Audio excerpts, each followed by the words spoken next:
të celulit, për shembull.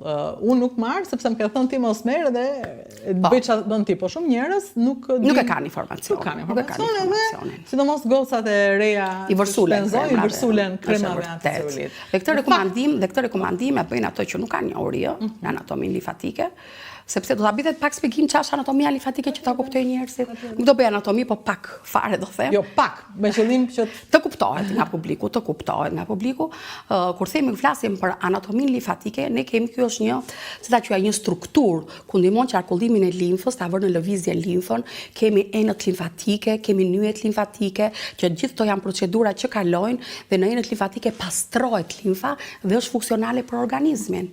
Pjesët kryesore të anatomisë limfatike kush janë? Fillojmë që nga limfa, është ena limfatike, janë nyjet limfatike, është pretka, janë bajamet, është dhe timusi.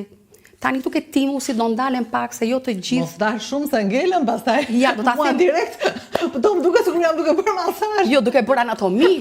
Se unë tani po bëj çik anatomi, për ta sqaruar dhe për publikun, që çfarë është timusi, sepse çfarë janë bajamet, shpretka këto, besoj se i dinë të gjithë. Dhe bajamet ndihmojnë. Kur thithim neve që marrim ndonjë virus ose infekcion, e thithim bajamet. Por do dalë ke timusi, se shumë veta nuk kuptojmë fjalën çfarë është timusi. Timusi këtu kemi të bëjmë me limfocidet T. Çfarë janë limfocidet T?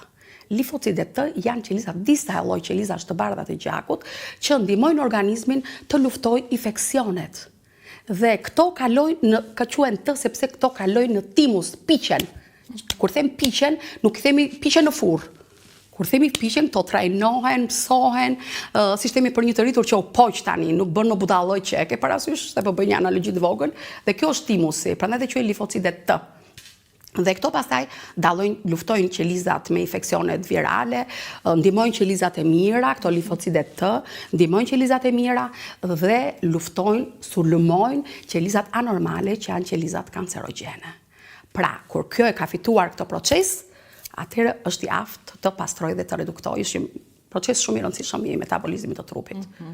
Kjo ishte pak nga anatomia. Metabolizmi është i rëndësishëm. Shumë i rëndësishëm, jo estetika, absolutisht. Në këtë mënyrë metabolizmin.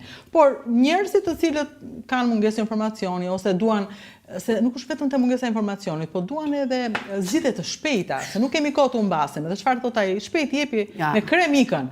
E lyen me krem, unë ze lëkura, thot do iki tani. Ndonjëherë duket edhe sikur ikën. Ja ta them unë tani ç'a ndodh me kremin. Thash nuk dua të luftoj dhe kremrat kanë atë të vetën. Nuk dua të luftoj asnjëri, nuk kam dalë të luftoj askënd. Por dua të them të vërtetën. Tani kremi është shumë i mirë. Kur them shumë i mirë, është shumë i mirë për pjesën e lëkurës. Ai hidraton lëkurën, e lëmon, e zbut, e shkëlqen lëkurën, por çfarë ndodh? Që shumë veta të estetikës këtë nuk e dinë dhe prandaj thojnë merr kremin anticelulit. Lëkura ka një barierë epiderma që quhet, ka një barierë shumë të fortë që quhet stratum corneum. Dhe tani këtu po bëj një analogji që ta kuptoj publiku çdo të thotë stratum corneum. Dhe kjo bariera nuk i lejon se shumica e kremrave përmbajnë molekula të mëdha, siç është kolagjeni, siç janë peptidet, aminoacidet dhe nuk e depërtojnë dot këtë barierë. Ato thjesht përdoren në sipërfaqe. Për publikun po bëj një çik analogji. Po them, tulla llaç krijohet një mur. Kjo është bariera.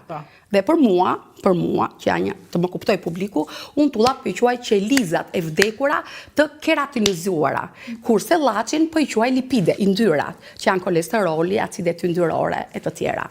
Pra, kremi nuk ka efekt të thellë. Shkon dot. Jo, nuk arrin dot kremi. Nuk e çan dot. Kremi thjesht lyen lëkurën, e zbut, e hidraton, ka efektet e veta në lëkurë. Në lëkurë ka efektet e veta. Nuk mund të thuash që nuk ka efekt, por jo atë që ti pret. Jo atë që pret pacienti. Kështu që merren nëse do të hidratohesh. Po, çdo kremi, qoftë edhe në fytyrë, se procesi biologjik është i njëjtë, si për fytyrën, si për këmbën, si për duart, është e njëjtë gjithandej. Po s'do të fiksohesh ajo do e zgjidhje.